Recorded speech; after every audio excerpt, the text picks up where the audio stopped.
इसमें सबसे बड़ा टॉपिक आपकी दिल्ली राजवंश है। पहले इसी का निपटारा करते हैं, पहले इसी का दोस्तों पोस्टमार्टम करते हैं, ठीक है।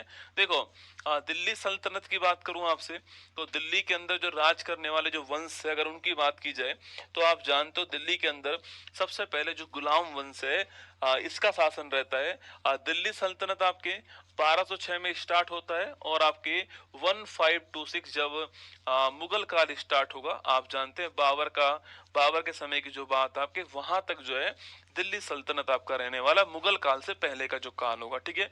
शुरुआत गुलाम वंश से होगी, इसी को हम मामलुक वंश भी कहने वाले। उसके बाद में सेकंड वंश आपके खिलजी वंश होने वाला है। उसके बाद में तुगलक वंश आएगा, उसके बाद में सैयद वंश आएगा, उसके बाद में लोधी वंश आने वाला है, ठीक है। तो ये 5 वंश दिल्ली के ऊपर क्रम से आपके राज करने वाले हैं। इसको आप दोस्तों ट्रिक के रूप में अगर याद करना चाहो तो देखिएगा, हम माइंड मैप के ऊपर बाद में आएंगे। दोस्तों अगर आप इसको ट्रिक के रूप में याद करना चाहो तो देखिए, दिल्ली सल्तनत जो है इस पर राज करने वाले जो राजवंश है, अगर इसकी बात करूं मैं आपसे, जो वंश है आपके राज करने वाले, वो आप ध्यान, गुल खिले तो सुगंध लो, क्या है, आप ऐसे याद कर लीजिए। ट्रिक कुछ भी कर सकते हो, आपकी जो मर्जी हो। गुल खिले तो सुगंध लो ना, गुल खिले तो सुगंध लो। ये आपको थोड़ा सा बस क्रम जो है वो दिमाग में रहेगा, कभी कभी क्रम पूछ लेता है ना। तो गुल खिले तो सुगंध लो आपको ध्यान रखना है ना। गुल से हो गया गुलाम वंश, क्या हो गया, गुल से आपके गुलाम वंश हो गया। तो खिले से क्या हो गया, आपके खिले से खिलजी वंश हो गया, लिखना आपके खिलजी वंश हो गया। और आपके तय से हो गया तुगलक वंश हो गया, लिखिए तुगलक वंश हो गया। सुगंध से आपके सैयद वंश हो गया, और लो से क्या हो गया, लो से हमारा लोधी वंश हो गया। तो ये 5 वंश जो है ये क्रम से कहां पर राज करते हैं, दिल्ली सल्तनत के ऊपर राज करते हैं दोस्तों ना। तो गुलाम वंश, खिलजी वंश, तुगलक वंश, सैयद वंश और लोधी वंश, ठीक है। जो ये गुलाम वंश है इसी को हम क्या बोलते हैं, मामलुक वंश कहते हैं। क्या बोलते हैं, जो गुलाम वंश है इसी को हम लोग जो है मामलुक वंश कहते हैं, आपको ध्यान रखना है, ठीक है। तो गुलाम वंश को क्या बोलते हैं हम लोग, आपके मामलुक वंश कहते हैं, ठीक है।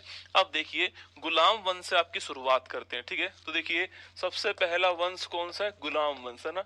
इस गुलाम वंश को हम केवल एक आपके डायग्राम में समाप्त कर देंगे। गुलाम वंश कब शुरू होता है, 1206 ईस्वी के अंदर आपकी शुरुआत इसकी होती है। कुतुबुद्दीन ऐबक से शुरुआत होती है इसकी, और 1290 ईस्वी तक जो है ये आपकी गुलाम वंश जो चलता है, ठीक है। इसी को हम मामलुक वंश भी कहते हैं, ये भी आपको ध्यान रखना है ना। अच्छा, इसके संस्थापक का नाम पूछू क्या आपके, तो कुतुबुद्दीन ऐबक जो है, कुतुबुद्दीन ऐबक यह संस्थापक था, इसका ध्यान रखना है ना। तो कुतुबुद्दीन ऐबक जो है ये इसका फाउंडर था, ये आपको ध्यान रखना है। ये मोहम्मद गोरी का दोस्तों गुलाम था। उसके बाद मोहम्मद गोरी ने उसको आपके उत्तराधिकारी बना दिया।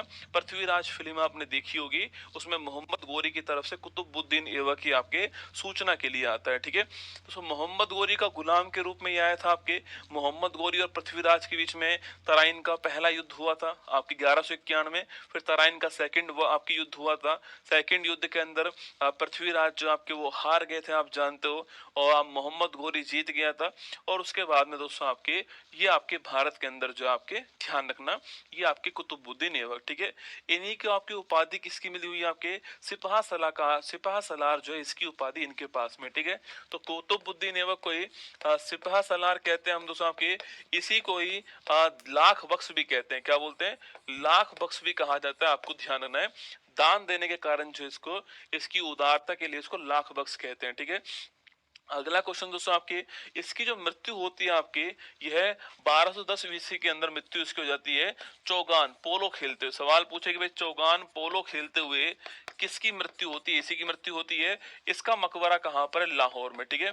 अभी राजधानी दोस्तों आपकी दिल्ली नहीं आई है, अभी राजधानी लाहौर में ही है। तो मकबरा भी इसका लाहौर के अंदर ही आपको ध्यान रखना है, ठीक है। तो मकबरा लाहौर के अंदर है। तो इसी के टाइम पर एक व्यक्ति था आपके हसन निजामी, खूब एग्जाम में सवाल पूछता है, ताज उल नासिर किसकी पुस्तक है ना। तो ताज उल नासिर जो है ना आपके, ताज उल नासिर किसकी पुस्तक है, ये आप ध्यान रखिएगा। हसन निजामी किसकी पुस्तक है, हसन निजामी की पुस्तक शासक है, आपको ध्यान रखना है, ठीक है। जब भी कुतुबुद्दीन ऐबक की बात होगी तो आपको एक तो 2.5 दिन का झोपड़ा कहाँ दोस्तों, अजमेर के अंदर। एक तो 2.5 दिन का झोपड़ा कहाँ पर, अजमेर के अंदर आपके। ये कहाँ पर है, ये अजमेर में आपके संस्कृत पाठशाला की जगह बनवाया गया था आपके। और एक आपके कुतुब मीनार जो है, इसका काम भी आपके शुरू हो गया ना। तो कुतुब मीनार जो है, इसका कार्य भी स्टार्ट किसने करवा दिया, कुतुबुद्दीन ऐबक ने करा दिया, आपको ध्यान रखना है, ठीक है। तो 2.5 दिन का झोपड़ा अजमेर और कुतुब मीनार का जो निर्माण कार्य आपके वो किसने स्टार्ट करा दिया, ये आपके कुतुब मीनार का निर्माण कार्य जो है ये भी कुतुबुद्दीन ऐबक के द्वारा स्टार्ट करा दिया गया, ये आपको ध्यान रखना है, ठीक है। दोस्तों अगला पॉइंट, इनके बाद में कौन आते हैं, तो इनके बाद में जो गुलाम वंश है इसके वास्तविक संस्थापक कौन आते हैं आपके, वो है इल्तुतमिश। कौन है, इल्तुतमिश, ठीक है। तो इसके बाद में आपकी व्यक्ति कौन आता है, इल्तुतमिश का नाम आपको ध्यान रखना है, ठीक है। इल्तुतमिश जो है ये नाम आपसे पूछता है ना, तो इसे वास्तविक संस्थापक कहते हैं हम जो है। और दिल्ली जो है आपकी इसको राजधानी बनाने वाला यही था आपके, दिल्ली को राजधानी लाने वाला कौन था, वो यही था, ध्यान रखना दोस्तों। आपकी दिल्ली को राजधानी बनाने वाला आपकी यही था, ध्यान रखिएगा। इसका भी सवाल पूछा आपसे कि ये कौन सा तुर्क था, तो ये इलबरी तुर्क था। ये क्वेश्चन आता है एग्जाम में कि ये इलबरी तुर्क था, आपको ध्यान रखना है, ठीक है। ये इलबरी तुर्क था, ये भी सवाल आपसे पूछ सकता है, ठीक है। सवाल पूछे कि भाई तुर्क ए चहलगामी किसने बनाया, आपके इसी ने बनाया था, ठीक है। इसने तुर्क ए चहलगामी बनाया ना। तो तुर्क ए चहलगामी बनाने वाला कौन था आपके, तुर्क ए चहलगामी। 40 लोग जो है, 40 का दल बना दिया, 40 वफादार सरदार जो है उनका दल आपके बनाएगा तुर्क ए चहलगामी, है ना। तो 40 जो वफादार आपके सिपाही सरदार थे, उनका दल आपके कौन सा बनता है, तुर्क ए चहलगामी, आपको ध्यान रखना है, ठीक है। इसने सुल्तान की उपाधि धारण की, दिल्ली सल्तनत का पहला शासक जिसने सुल्तान की उपाधि धारण की आपकी यही है, ठीक है। तो लिखना आपके, इसने सुल्तान की उपाधि धारण की है। और ये सुल्तान की उपाधि धारण करने वाला दिल्ली सल्तनत जो है इसका फर्स्ट शासक है, आपको ध्यान रखना है किसके बारे में, ये आपके इल्तुतमिश में बारे में आपको ध्यान रखना है, ठीक है। इक्ता प्रथा जो है उसको मजबूत करने वाला कौन आपके, वो यही है दोस्तों ना। तो इक्ता प्रथा जो है, इक्ता प्रथा का मजबूत करने वाला कौन था आपके, वो यही था आपके इल्तुतमिश, आपको ध्यान रखना है, ठीक है। इक्ता प्रथा जो है इसको मजबूत करने वाला यही था दोस्तों। इक्ता प्रथा का मतलब होता है कि वेतन के बदले में आपको जागीर दी जाएगी, है ना। वेतन के बदले में, वेतन के एवज में आपको जागीर मिलेगी। अब जब हम दोस्तों आगे खिलजी वंश पढ़ेंगे तो वहां पर अलाउद्दीन खिलजी आएगा जो कि वेतन देना आपका स्टार्ट करेगा ना। तो इक्ता प्रथा जो है इसको स्टार्ट करने वाला इल्तुतमिश, आपको ध्यान रखना है, ठीक है दोस्तों। सिक्कों पर टकसाल का नाम लिखवाने वाला कौन था, यही था, ठीक है। चांदी का टका और तांबे का जीतल सिक्का इसने स्टार्ट करा ना। तो चांदी का टका लिखना, चांदी का टका, चांदी का टका और तांबे का जो जीतल है आपके वो इसने स्टार्ट करा, ये आपको ध्यान रखना है ना। तो सिक्कों पर टकसाल, जहां पर सिक्के गढ़ते हैं आपके, सिक्के बनाए जाते हैं, उसे टकसाल कहते हैं। सिक्कों पर टकसाल का नाम भी शुरू करना इसी ने किया था, ठीक है। सवाल पूछे दोस्तों आपसे यहाँ पर कि भूताला के युद्ध में इल्तुतमिश को हराने वाला कौन था आपके, जैत सिंह। ये सवाल पूछ सकता है कि जो भूताला का युद्ध है आपके, इस भूताला के युद्ध में, भूताला के युद्ध के अंदर इल्तुतमिश को हराने वाला कौन था आपके, जैत सिंह ने इसको हराया, ठीक है। तो जैत सिंह ने भूताला के युद्ध में इल्तुतमिश को हरा दिया। कब की दोस्तों बात है आपके, यह बात जो आपके जो भूताला का युद्ध आपके हुआ था आपके 1227 की बात है ना। तो भूताला के युद्ध में जैत सिंह जो आपके इल्तुतमिश को हराने वाला कौन था, जैत सिंह था, आपको ध्यान रखना है, ठीक है। भारत में जो मकबरा प्रणाली है आपके, मकबरा व्यवस्था जो है इसको शुरू करने वाले कौन, इल्तुतमिश, ठीक है। तो भारत में जो मकबरा व्यवस्था है इसको स्टार्ट करने वाले कौन आपके, तो मकबरा प्रथा को स्टार्ट करने वाले जो थे वो भी आपके इल्तुतमिश था, आपको ध्यान रखना है। और दोस्तों इन्होंने सबसे पहला जो मकबरा आपके भारत के अंदर जो बनाया गया था आपके, वह सुल्तान गढ़ी के अंदर बनवाया था अपने पुत्र आपके नसीरुद्दीन महमूद। महत्वपूर्ण क्वेश्चन है, ठीक है। तो लिखिए आपके पहला जो मकबरा आपके यह नसीरुद्दीन महमूद का बनाया गया, जो कि इनके पुत्र थे। और कहाँ पर बनाया गया आपके, ये जो है वो सुल्तान गढ़ी के अंदर बनाया गया, जो कि भारत का पहला मकबरा है, ठीक है। तो भारत के अंदर जो पहला मकबरा आपके वह सुल्तान गढ़ी के अंदर बनाया गया। किसने बनवाया, इल्तुतमिश ने बनवाया। किसके लिए बनवाया, अपने पुत्र के लिए बनवाया, आपको नोट करना है। और नसीरुद्दीन महमूद जी का मकबरा है, आपको ध्यान रखना है, ठीक है। इसके बाद दोस्तों दिल्ली सल्तनत में एक महिला शासक आती है, रजिया नाम की, है ना, नाम सुना आपने। इसके बाद में दिल्ली सल्तनत में रजिया नाम की जो है एक महिला शासक आती है। तो एकमात्र महिला शासक कौन बनती है? रजिया नाम की आपकी एकमात्र महिला शासक बनती है। आपको ध्यान रखना है, दिल्ली के आपकी गद्दी पर बैठने वाली।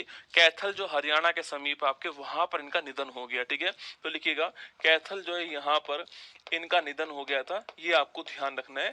रजिया के बारे में सवाल दोस्तों पूछ लेता है, ठीक है।